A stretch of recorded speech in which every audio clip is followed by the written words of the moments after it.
Olá para você que acompanha o USCS Consciência, um programa que busca profissionalizar o campo da divulgação científica e dar visibilidade a projetos desenvolvidos na Universidade Municipal de São Caetano do Sul. O USCS Consciência foi criado para conectar ciência e sociedade e se dedica à prática de divulgação científica a partir dos meios de comunicação em diferentes formatos e linguagens. Eu sou Arquimedes Pessoni, jornalista e professor. E o programa de hoje dará continuidade à série Pesquisadores USCS. A proposta é conversar com os docentes da USCS que fazem e orientam pesquisas de diversos cursos de pós-graduação para conhecer um pouco mais sobre suas linhas de pesquisa, projetos, ações mais relevantes. A entrevistada desse programa será a professora doutora Ana Silvia Moço Aparício, do mestrado profissional em Docência e Gestão Educacional da Universidade Municipal de São Caetano do Sul. Ana Silvia possui graduação em Letras, mestrado e doutorado em Linguística Aplicada pela Universidade Estadual de Campinas, com estágio sanduíche em Didática de Língua Materna no Lille, Universidade Stenhouse Grenoble 3, na França, e pós-doutorado em Educação pela Fundação Carlos Chagas. Atualmente, ela é professora do curso de Pedagogia e coordenadora do mestrado profissional em Educação na USCS. Ela é editora da revista de Estudos Aplicados em Educação e líder do grupo de pesquisa Formação de Profissionais de Educação e Práticas Educativas. Ana, eu sei que é final de semestre, obrigado pelo seu tempo para conversar um pouco com a gente, tá?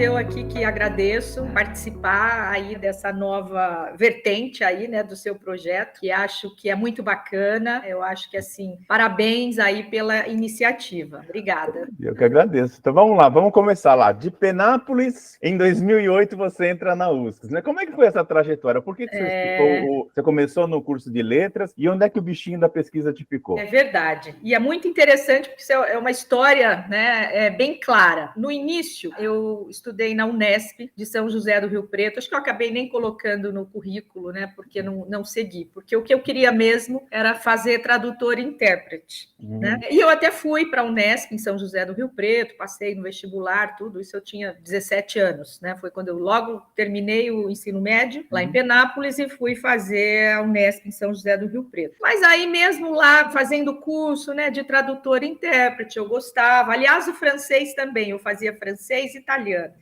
lá no curso de tradutor. E aí eu gostava, mas todo mundo falava, não, esse curso não dá direito à docência, depois se quiser ser professor tem que completar, fazer toda aquela parte pedagógica. Aí eu ficava pensando, puxa, mas eu queria tanto dar aula, enfim. Eu sou de uma família de professores, de diretores de escola, e assim, eu sempre tive incentivo, tanto aí dos meus tios, minha mãe, né, que era professora, eram daqueles que, assim, que gostavam muito da profissão. Então, não eram daqueles que assim, não vai ser professor. Não, pelo contrário. Okay. Enfim, aí eu falei, vou fazer letras. Saí do curso de tradutor, só que aí eu voltei e fui fazer letras em Penápolis mesmo. Né? É uma fundação municipal lá também, até muito parecido aí com o modelo da USCS, né?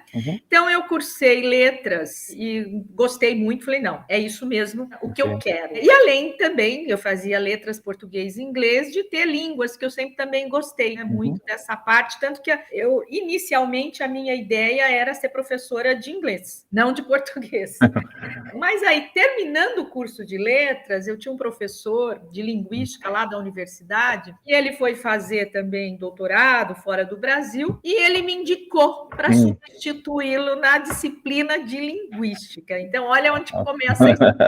Que bacana. E naquela época, né, precisava da autorização do MEC, eu não tinha especialização, não tinha nada, né? Mas aí ele me autorizava, então tinha todo lá um processo e eu assumi as disciplinas de linguística no curso de letras lá mesmo. Bom, isso sem contar que eu já dava aula como eventual há muito tempo nas escolas. Mesmo fazendo estágio, eu já lecionava, mas aí acabei prestando concurso na rede estadual, passei, assumi. Então, durante o dia eu ministrava, dava aula, né, no estado, de português e de inglês, e à noite, no período período noturno eu lecionava aí, né, assumia a cadeira da disciplina de linguística. Só que aí eu sabia que eu precisava continuar estudando se eu quisesse, porque eu gostava das duas coisas. Eu gostava tanto de estar lá na sala de aula, lá na rede pública, e ao mesmo tempo também estar na universidade formando os professores. E nesse meio de tempo, também aí surgiu uma outra oportunidade. Eu fui convidada para ir para, hoje é diretoria de ensino, né, para ser coordenadora da área de línguas, né, tanto de língua portuguesa e língua estrangeira, na diretoria de ensino. Então foi quando aí eu me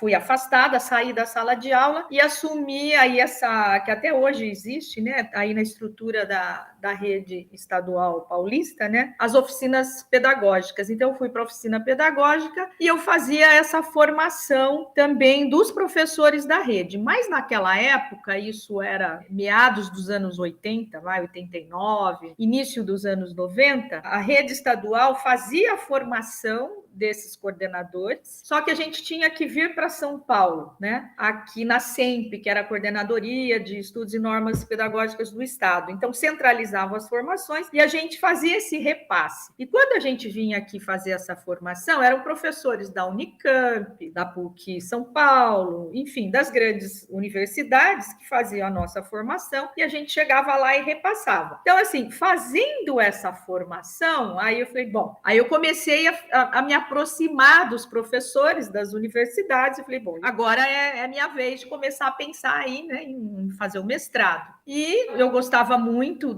quando eram os professores lá da Unicamp, que faziam a formação, eu falei, bom, vou tentar na Unicamp. Isso foi já final dos anos 90. Aí passei, mas eu ainda estava na rede, lá na diretoria de ensino, estava na universidade, e foi quando eu passei no mestrado aqui no IEL, né, no Instituto de Estudos da Linguagem. Porque, assim, a minha paixão, né, até hoje, era articular, porque, assim, eu não seguia a linguística pura, mas a minha preocupação era quais os estudos da linguagem voltados para a formação de professores, né? Então, eu sempre tive como tema de pesquisa e continuo essa preocupação aí dos estudos da linguagem, mas aplicados na formação do professor aí, da educação aí em todos os níveis, né?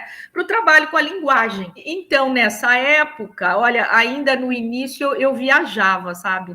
Era Penápolis, Campinas, no início do mestrado. Mas aí depois eu acabei conseguindo bolsa da CAPES, aí o que eu fiz? Eu pedi afastamento do Estado e também da faculdade, né, lá da universidade, em Penápolis. E aí fiquei mesmo só na Unicamp, estudando. Aí terminei o mestrado. Logo na sequência, eu já também fui para o doutorado no mesmo instituto. E aí, quando eu fui para o doutorado, eu também já comecei a vislumbrar a possibilidade do sanduíche, né, de fazer o doutorado sanduíche na França, em um instituto que era, assim, reconhecidamente como, assim, uma referência nos estudos da linguagem, mais voltados para a formação, que lá eles chamam, né, que é o LIDLEM, aí que você, né, acabou dizendo, que é o laboratório, né, de didática de língua materna e estrangeira. Mas todo esse processo eu acabei deixando um pouco a língua estrangeira e fiquei mais na língua materna, né? Então aí o inglês, o francês até, né, eu tive que fazer o DELF para poder conseguir lá a bolsa doutorado sanduíche, mas os meus estudos ficaram mesmo voltados para ensino da língua materna, né, e a formação da língua materna. E foi quando acabei nesse momento ficando direto em Campinas, também acabei me casando, aí meu marido é daqui de São Paulo, enfim, né? Acabei também pedindo demissão lá da universidade e fiquei fazendo doutorado só, né, estudando língua para poder ir para a França. Fiz lá o sanduíche em um ano, aproximadamente um pouquinho menos de um ano, aí voltei e terminei. Aí o que acontece? Quando eu terminei o doutorado, foi em 2005, 2006,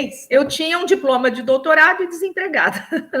Você e mais um monte de gente no Brasil hoje, né? Exatamente. E morando em São Paulo. Aí foi quando eu comecei a enviar currículo, enfim, né, ver as possibilidades. E nesse momento, 2005, isso era 2006, né? Acabei assumindo umas aulas na Uniban na época, aqui também em Santo André, que era, como que chamava? Perto da USCS, aqui, aquele prédio UniABC, né?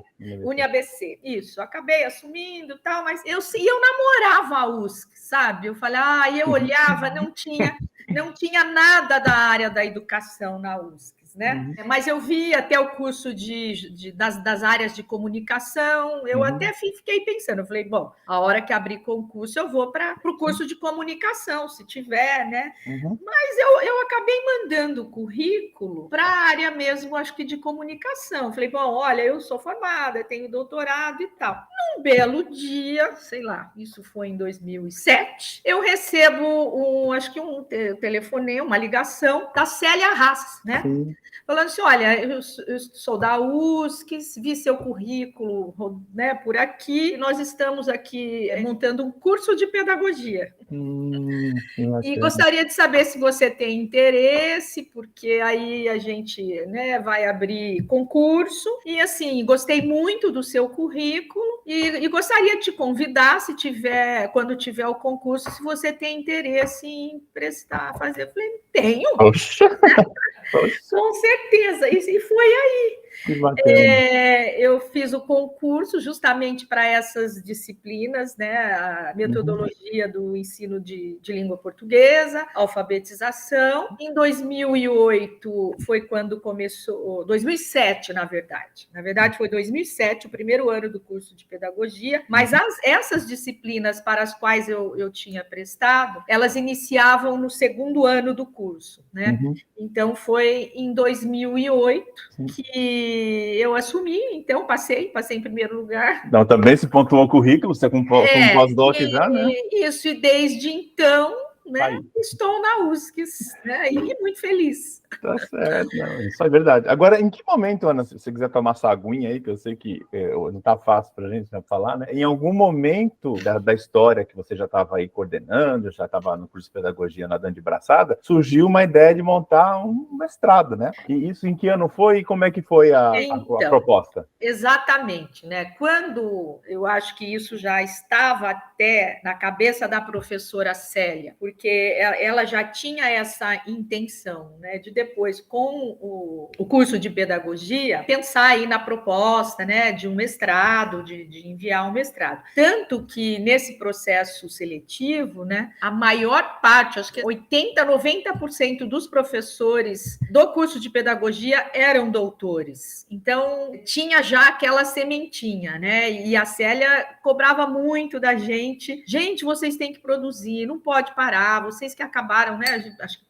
mais ou menos o grupo era tudo assim, recém-doutor, e ela incentivava muito que a gente continuasse produzindo, né? Produzindo artigos, publicando, para que, na hora que tivesse oportunidade, pudesse encaminhar aí a proposta do mestrado em educação. Então, essa ideia já era muito desde o início. É que aí, você sabe, não é tão simples, né? Na época era mais complicado, mas essa era a ideia. E a gente nunca perdeu de vista essa ideia. Tanto que depois, eu acho que a Célia acabou também deixando a coordenação.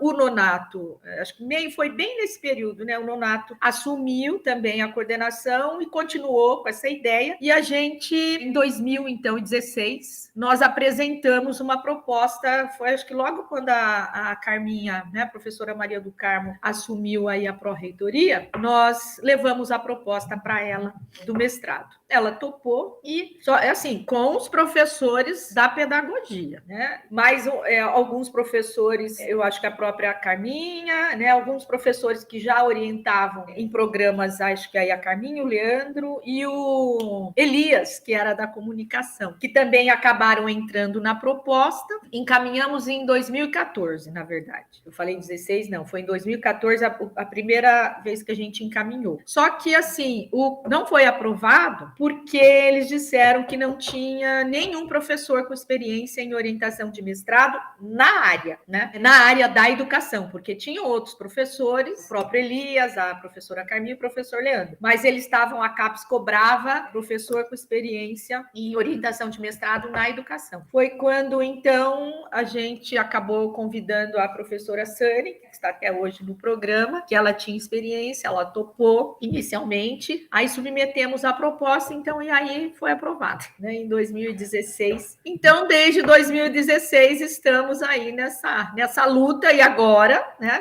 na expectativa do doutorado, né, que nós submetemos agora, né, no final do ano, não, início do ano, né, foi janeiro, e estamos aí, né, aguardando ansiosamente Ô, Ana, resultado. E desde que vocês propuseram o mestrado, ele sempre foi imaginado num formato profissional? Ele nunca foi pensado em acadêmico? Não, nunca pensamos, desde o início. Por quê? Na USCS, né, nesse trabalho aí na USCS, nós também tivemos, assim, como eu sempre tive muita experiência na educação básica, né, atuando na formação de professores da educação básica, sobretudo com as redes públicas, né, principalmente com a rede estadual. Em 2008, nós tivemos a oportunidade de participar também de um edital, de um programa do Estado que se chamava Bolsa Alfabetização. Então, nesse programa, até era eu e a professora Maria de Fátima, que também ingressou na mesma época, orientávamos alunos nossos da pedagogia a atuar nas escolas junto a professores alfabetizadores. Esses alunos da pedagogia recebiam uma bolsa. Com essa bolsa, eles conseguiam custear a universidade, enfim, era até na época um valor bacana. Então, nós fomos, assim, conhecendo mais a rede aqui dos municípios do Grande ABC, porque eram os nossos alunos, quando a gente conseguiu aí participar,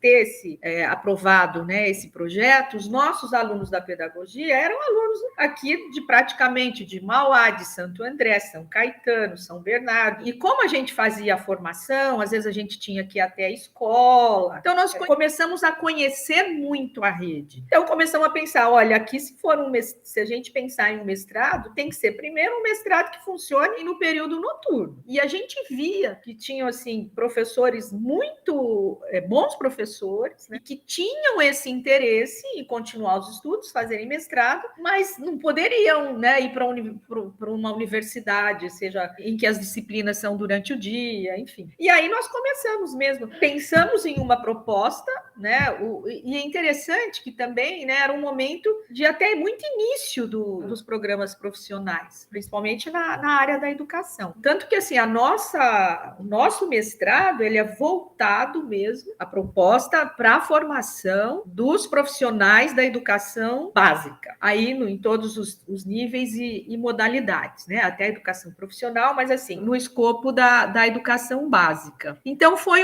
assim, dessa experiência, que também não só o Bolsa Alfabetização, mas depois, em 2011, a gente também conseguiu o projeto PIBID. E o PIBID era muito parecido, né? A gente acompanhava os alunos aí nas escolas, e com isso a gente teve essa proximidade muito grande. E foi pensando mesmo na formação desses profissionais aí, dessa região. E você tinha uma clientela em potencial, mesmo isso. Uma demanda, porque boa parte dos professores concursados não tinham mestrado, né? E aí você vislumbrou e deu match. E isso se transformou em números, né, Ana? Assim, você tem de cabeça assim, quantos alunos já foram formados no mestrado até hoje? Olha, você sabe que esses dias, né, até fazendo aqui, preenchendo, né, a plataforma Sucupira, falei, bom, deixa eu levantando aqui. Nós já tivemos exatamente até agora, início de 2023, 220 titulados. Nossa, né? De 2000, quer dizer, como o primeiro ano de funcionamento foi 2016, nós tivemos, acho que, 3 defesas no finalzinho de 17, mas a partir de 2018, a gente tem em torno de ingresso entre 30, tínhamos até mais, 30, 40, né? Hoje, depois, com a pandemia, diminuiu um pouquinho, mas a gente tem aqui em torno de 40 titulados por ano, então já mais de 200. Bom, né? Só que assim, além de você coordenar essa equipe, né, que trabalha tão bem aí em diversas diversos segmentos, né? Você tem 2 projetos que eu vi lá no seu Lattes que estão em... Um, eu sei que tá na cara que está em andamento. Outro, eu fiquei na dúvida se você já não finalizou. O que consta como andamento é intitulado Os Desafios Atuais do Trabalho com as Múltiplas Linguagens em Contextos Educacionais. Em foco, o desenvolvimento profissional de docência. Esse é um que eu vi que está ok. E o outro, que eu não sei se você não fechou ainda, mas pela temática já deve estar fechando, né? Que são políticas e estratégias dos sistemas municipais de ensino do ABC Paulista durante a pandemia da Covid-19. Ah, tá. Isso mesmo. Os 2 estão em andamento ou só o primeiro? Esse das políticas aí, né? Que ele está finalizando. Eu não sou a responsável por ele. Tá. Eu sou participante, pesquisadora responsável, a professora Sani, que aí durante a pandemia e logo após também, né? O retorno após a pandemia, a gente fez um levantamento de quais as ações da rede. Então, esse a gente está finalizando mesmo. Acho que já mesmo, mas ele tem desdobramentos, né? Que a gente sabe, né, que até hoje a gente está aí sofrendo efeitos na formação. E muitas dissertações que vocês orientaram tem a temática Covid, né? Pelo menos no último ano que eu vi lá para possíveis entrevistas, né, são muitas durante esse período, né? Que é inovador, ninguém nunca aconteceu uma pandemia, exatamente, né? Para tentar entender o que foi feito e quais são os desafios que precisamos agora enfrentar após esse período. Então, esse daí é um que já está finalizando, que eu acabei participando aí junto com a professora Sani, acho que tem outros professores também. Agora, esse outro, né, aí com o trabalho com as múltiplas linguagens, esse é o meu mesmo, né? E você tem algum tipo de financiamento para esse ou aí a carreira solo mesmo? Não, ainda não. Ainda não. Ainda não, mas pretendo sim, né, encaminhar aí para a PESP, enfim. É que assim, Arquimedes, a gente na coordenação são tantas demandas. Emoções, Cadê Roberto? Porque assim, um projeto financiado, a gente sabe, bom, você sabe, né, também, que não é fácil, né, essa prestação de contas, enfim. E eu fico sempre, eu preciso mandar, mas uma hora dá certo, mas pretendo mandar sim, né, principalmente porque assim, é uma temática sobre a qual aí eu já venho desenvolvendo há um tempo, então para mim não é novo, e também ela representa assim um percurso, né? Que a gente começou lá com a perspectiva da alfabetização, letramento, ensino da língua materna, e a gente sabe que os estudos, né, aí da linguagem vêm também sofrendo inovações, alterações, até em função aí das tecnologias, né, com a pandemia muito mais. E eu tenho, assim, produções, tenho orientado muitos trabalhos, então eu acho que posso até, assim, eu tenho elementos para poder submeter, é que ainda não deu. Agora, toda essa sua carreira de pesquisador, ela se reflete em números lá no teu Lattes, né? Eu estava olhando, você tem 51 artigos completos publicados em periódicos, 6 livros publicados ou organizados, ou edições, e 20 capítulos de livros, né? Você destaca algum desses seus monte de filhos aí que você teve, que você acha, esse aqui eu gostei tanto, ou esse aqui, puxa, fiquei só orgulhosa, esse foi tão difícil, você tem algum que você... Às vezes tem, né? Não sei. Assim, eu tenho alguns, né? Acho que assim, o principal deles nem é tão novo assim, né? Mas é o que, assim, é o trabalho que eu tenho, é o artigo que eu tenho o maior número de citações, que foi o decorrente da minha tese de doutorado, porque no doutorado, tanto mestrado quanto doutorado, né? No doutorado eu dei continuidade, que justamente eu com todo aquele, na época, né? Aí anos, né, de efervescência, aí das inovações no ensino, com o novo currículo, novas propostas curriculares, né? E aí a minha preocupação era como é que os professores que estavam tentando inovar a sua prática pedagógica estavam lidando com o ensino da gramática, para que ele saísse daquele ensino de gramática tradicional sem sentido, mas pensando em um trabalho com a gramática no texto, né? Articulado às atividades de leitura e produção textual. Então, assim, eu desenvolvi até com uma equipe lá de Penápolis, porque justamente eu trabalhava com isso lá na formação, e assim, gostei muito, e assim, acho que foi inovador porque foi muito citado, né? Até hoje eu vejo aí trabalhos que estão continuando sobre esse trabalho com análise linguística, né? Uma nova perspectiva do ensino da gramática, citam a minha tese de doutorado, né? Então, assim, esse é um que eu gosto justamente por isso, porque é um trabalho que me deu aí essa visibilidade, né? Agora, tem um também, que pensando até aí nos produtos, que talvez, acho que assim, eu gosto de todos aqueles que são resultantes dos trabalhos que a gente orienta. Então, eu tenho alguns, sim, que conseguimos publicar em bons periódicos, mas eu tenho um, né, que é junto com, decorrente aí, né, em coautoria com o trabalho de uma orientanda, que, assim, não sei se coincidentemente, mas, enfim, ela é uma professora da rede estadual de São Paulo, né, e o trabalho dela, o produto dela, ela encaminhou para aquele professor nota 10 e ele foi escolhido entre os 50 melhores. Nossa, né? que orgulho. E isso,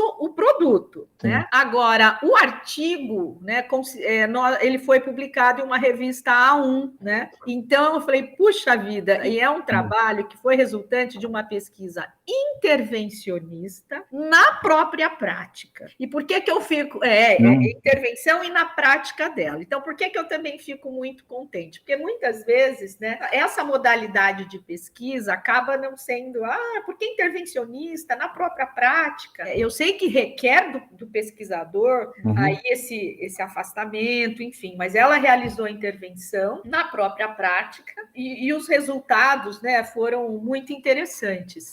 Para a gente dar os louros para quem merece, quem é a aluna que fez contigo? Qual o nome dela?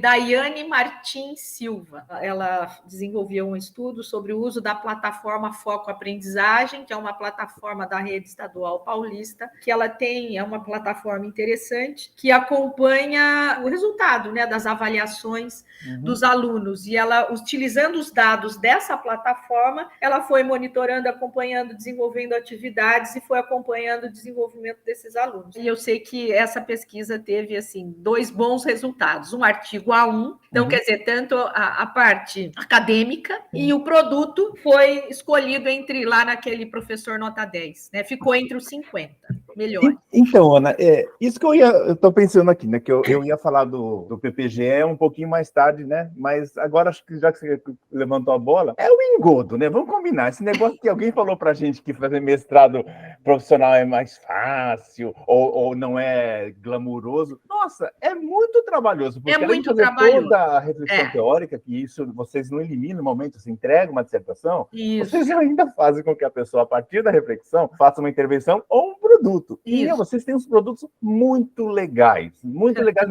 Às vezes eu até esqueço da parte teórica, né, que é mais chatinho. Nossa, que legal. Então, eu acho que os 2 anos são muito curtos até, né? Porque a gente entende que as pessoas continuam trabalhando, estudando, né? Mas assim, puxa, Ana, tem coisa muito legal.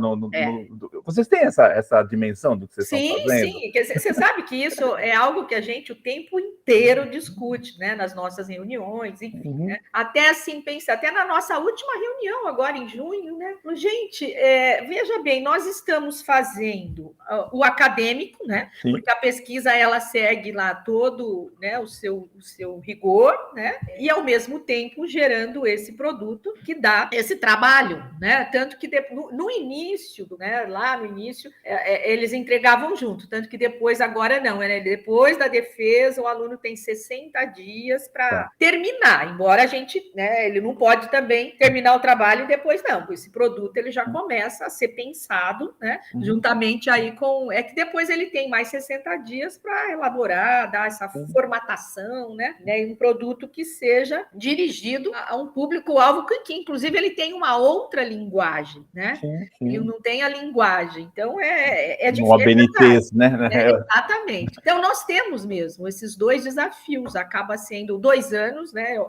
É um período curto e eu concordo com você. A gente eu espero que os avaliadores também concordem conosco. Inclusive, vocês têm 2 repositórios. Você tem que fazer o repositório de dissertação e um link para o agora né? O repositório aí dos produtos para que eles também tenham visibilidade, enfim, né? E a gente tem tentado aí cada cada vez mais, né, que esses produtos de fato sejam implementados, desenvolvidos, né? Muitas vezes não exatamente daquela forma, mas que são ideias, né? São propostas que podem ser aí desenvolvidas, né? Nos diferentes contextos. Agora eu queria falar um pouco da para a gente poder ir caminhando para o final, né? Que você, a questão de você, a sua função como editora da revista de Estudos Aplicados em Educação, né? Então, dando um passo atrás, você vai produzir lá uma dissertação de um produto, essa dissertação vai gerar um artigo. E às vezes tem aquela história, publicar artigo numa Qualis de alto, né, impacto. É difícil, porque o pessoal fala que não é teórico, tal. Mas, assim, as revistas que publicam coisas aplicadas são poucas. E não sei, a de vocês, né? Nossa, vou colocar nota para da USCS, né? Já está no nome, né? Revista de Estudos Aplicados em Educação. Existem outras publicações com esse perfil, né, para abrigar os trabalhos do mestrado que se mostraram aplicados, né? E se não, você tem recebido bastante coisa. Como é que é a tua vida de editora? Porque você tem que pensar na teoria. Tem mais essa vida ainda, né? Que também não é fácil, enfim. Mas olha, não é fácil, não. Porque o que acontece? A gente ainda não tem. Tanto que nessa discussão, né, a gente fala, nossa, né, nós fazemos.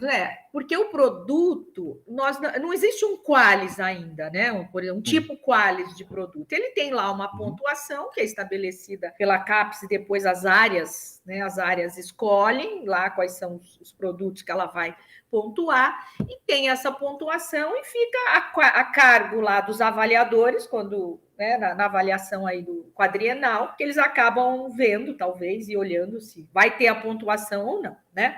Agora, não existe um periódico que especificamente publique esse processo do desenvolvimento do produto. Eles acabam publicando os artigos decorrentes da dissertação que tem essa cara mais acadêmica, né? Agora, o aplicado acaba sendo aí até da metodologia, ou seja, uma pesquisa, mais uma pesquisação, uma pesquisa colaborativa, enfim, intervencionista, né? Que tem essa preocupação, e que são trabalhos, né, mais aí na perspectiva mais acadêmica, mas que tem que ter todo esse rigor. São os avaliadores das revistas, e são todos, na verdade, o que a gente fala, né? Nós somos todos formados em cursos, né, de mestrado e doutorado acadêmicos, né? A maioria de nós. Então, a gente tem muito aquilo mesmo na nossa mente, né? No momento de avaliar os trabalhos, a gente vai olhar o rigor, né? A fundamentação teórica. Então, assim, eu recebo muitos trabalhos, sim, que tem mais essa preocupação da formação, né? Pesquisas de um caráter mais aplicado, mas os critérios de avaliação são os critérios acadêmicos mesmo, não tem... Infelizmente, você acaba medindo com essa régua, né? Ver se a pessoa é doutora, se está publicando com mestre, meu Deus, isso, e mesmo, exatamente, e o mesmo acontece com as revistas para as quais nós enviamos os nossos. Porque se ele não tem todo esse rigor acadêmico, dificilmente ele é aprovado. Então, essa é uma grande, não sei, né? É uma grande questão ainda para nós resolvermos, junto com a CAPES, aí vamos ver para onde caminha. Porque, assim, também tem uma questão, né? Esse quadriênio em andamento, que é o 2021 até 24, né? Ele não muda nada, até por é uma questão jurídica, né? Então, de não poder mudar as regras quando o quadriênio está em andamento. Então, até 2024, as regras continuam como elas estão. Então, por exemplo, nesse quadriênio não tem mudanças, mas vamos ver lá para os próximos, né? E que se existe alguma mudança nesse sentido, pelo menos aí pensando nos profissionais, né? A gente tinha até umas injustiças, né? De você publicar numa revista que era um Qualis X, e aí na hora de você fazer a avaliação do curso, eles mudavam, né? Porque a mudança era de acordo com o tipo de publicação. Exatamente, isso. Então, assim, você nunca sabia, né? Às vezes, ao contrário também, você publicava numa que não era tão bem e de repente ela era bem avaliada, né? Então a gente jogava no escuro mesmo, né? Essa métrica, né? Ô, Ana, pra gente encerrar, né? Você já deu um spoiler lá atrás, né? Você falou da boa notícia, provavelmente teremos um doutorado em breve, se Deus quiser e tal, né? As pessoas que queiram fazer o mestrado ou vislumbram esse doutorado, quais linhas que vocês estão orientando? Quais são as propostas aí de linha de pesquisa que o programa tem? Não, legal. Então, assim, para o mestrado, né, que é aí no momento, né, nós temos duas grandes linhas. Uma é a linha de formação de professores e a outra é a linha de gestão. Né? É lógico que a gente sabe, assim, não é possível separar, elas estão muito interligadas, mas a gente sempre explica, assim, até para os candidatos, né, e os possíveis interessados, que a linha de formação de professores é aquela que desenvolve pesquisas, né, mais voltadas para a atuação docente. O foco é a educação básica, ou seja, para aqueles que atuam, pode ser desde a educação infantil, anos iniciais, né, ou finais do fundamental, ensino médio, e as modalidades também, né? Educação profissional, educação de jovens e adultos. E são aqueles que estão preocupados, né, em desenvolver pesquisas voltadas para a atuação dos professores em sala de aula e nos seus diferentes contextos. E nas diferentes áreas de conhecimento.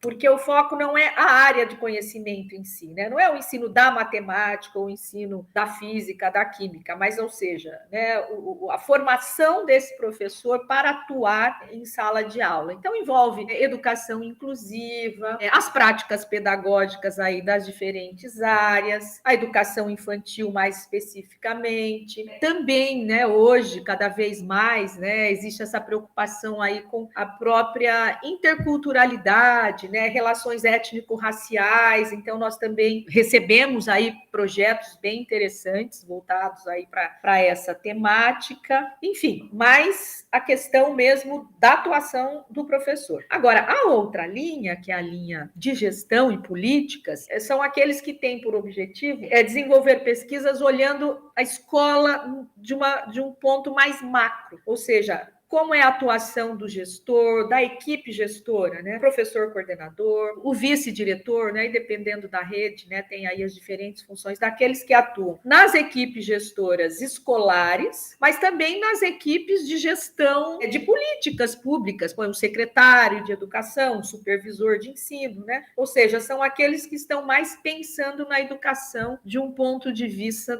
mais macro, né? Então, são essas duas grandes linhas no momento para o mestrado. Agora, para o doutorado, continuamos preferencialmente, né, com foco na educação básica, porque assim, a nossa grande preocupação é a seguinte: é melhorar a formação, ou seja, qualificar o trabalho desse profissional que atua. Depois, se ele quiser né, depois atuar na universidade, enfim, com o título que ele tem, ok, isso é uma questão depois da evolução profissional, mas o nosso foco não é formar esse professor exclusivamente para atuar no ensino superior, entendeu? A gente tem essa preocupação de qualificar aí o trabalho dos profissionais que atuam na educação básica. E no doutorado, a gente ampliou um pouco esse escopo, então a gente vai pensar também na formação do professor que atua no ensino superior,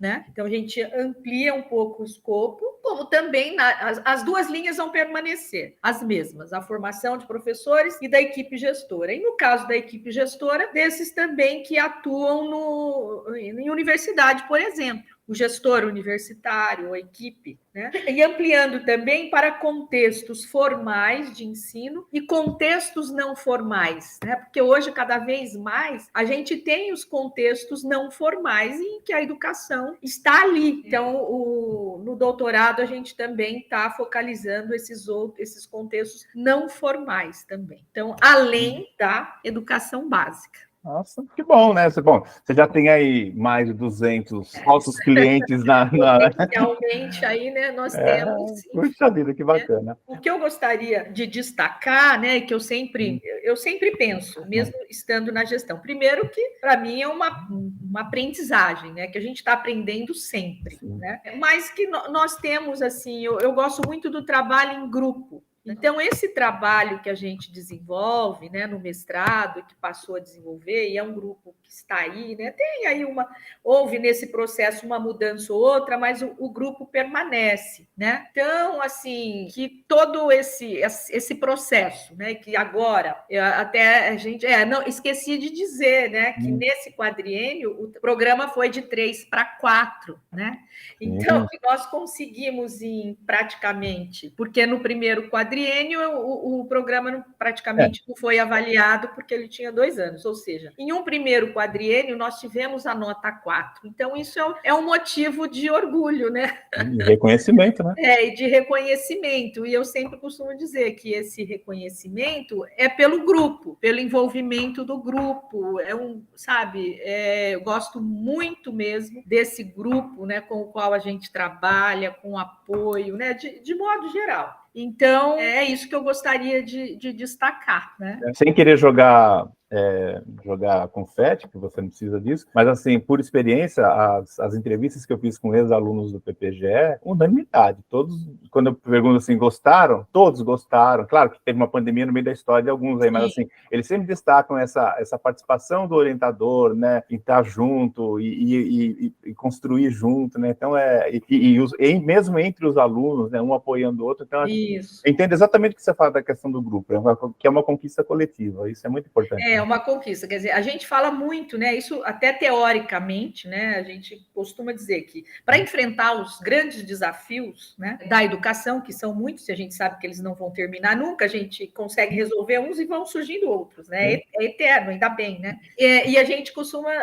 nós discutimos isso, inclusive teoricamente, né? Que é o trabalho coletivo, só esse trabalho coletivo, colaborativo, né? Essas comunidades de aprendizagem que fortalecem para que a gente consiga, né, ir aí enfrentando, né, todas essas questões aí complexas, né, da educação. Então, a gente tenta colocar em prática aquilo que a gente defende. Mas acho que é isso. Esse foi o USCS Consciência, programa sobre pesquisas realizadas na Universidade Municipal de São Caetano do Sul. Este episódio teve a apresentação de Arquimedes Pessoni e trabalhos técnicos de Márcio Roberto do Nascimento Filho. O USCS Consciência é uma produção da Coordenadoria de Comunicação e Universidade de São Caetano do Sul e pode ser acessado no canal do YouTube da USCS e nos aplicativos de podcast. Você encontra o USCS Consciência nas redes sociais Facebook e Instagram.